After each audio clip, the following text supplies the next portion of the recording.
Okay, बीच में call आ गया था तो पहला वीडियो डिस्कनेक्ट हो गया, फिर भी हम रिपीट से शुरू करते हैं। देखो, हमें कंस्ट्रक्ट कहा गया है क्या, मैट्रिक्स जो 3/2 मैट्रिक्स है और उसका एलिमेंट ये है।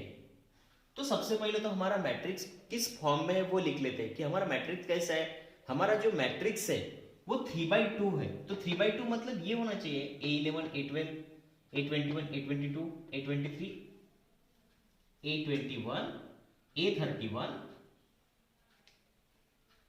A31 और A32, सॉरी यहाँ पे ऐसा होना चाहिए।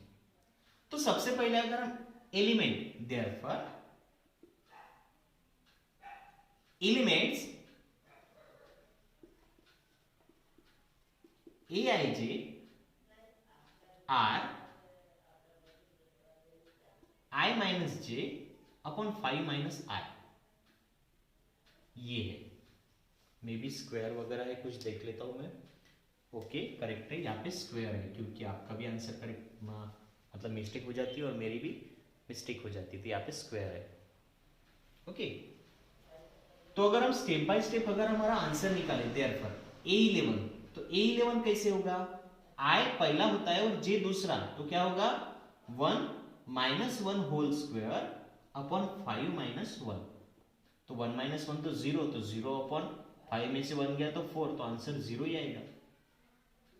उसी के साथ अगर A12 निकाल दे तो I J, तो 1 माइनस 2 अपॉन 5 माइनस 1, तो 1 माइनस 2 माइनस 1 होगा और 5 में से 1 गया तो 4 बचेगा, तो आंसर -4 अपॉन 1 अपॉन 4 ही रहेगा।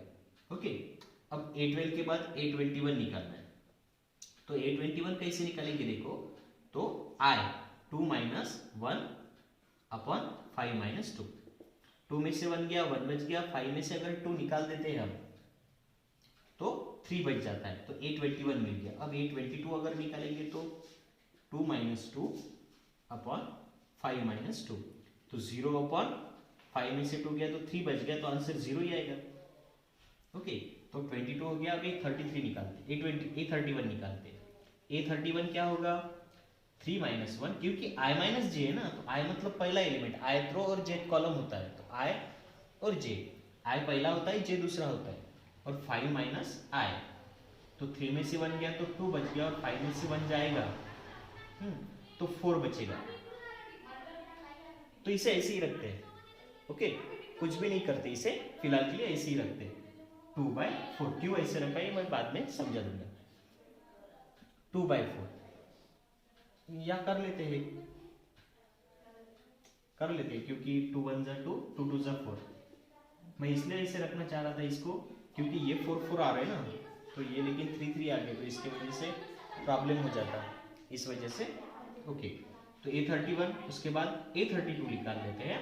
तो A32 कैसे होगा 3 माइनस 1 अपॉन 5 माइनस 3, तो 3 में से 1 चला गया तो 2 बच गया, और 5 में से 3 चला गया तो 2 बच गया, और ये कैंसिल कर दिया तो 1 बच गया।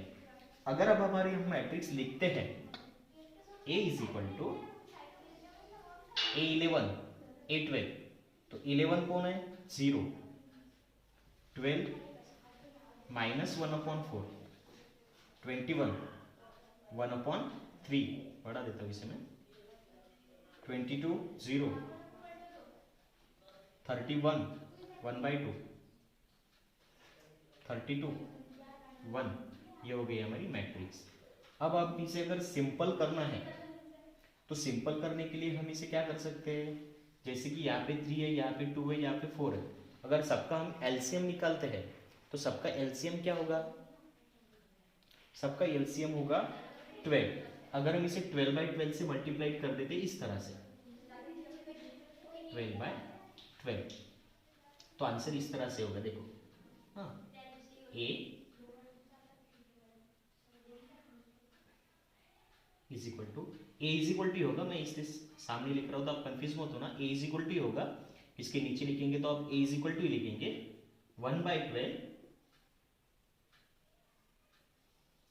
0 को 12 से मल्टीप्लाइड बाई 0, अगर इसे 12 से मल्टीप्लाइड करेंगे तो 4 3 जा 12 हो जाएगा, और 3 1 जा 3 मतलब -3, इसे 3 से 12 से मल्टीप्लाइड करेंगे तो 3 4 जा 4 1 जा 4, 0 का 0, यहाँ पे 2 6 जा 12 और 6 1 जा 6 और यहाँ पे 12 1 जा 12।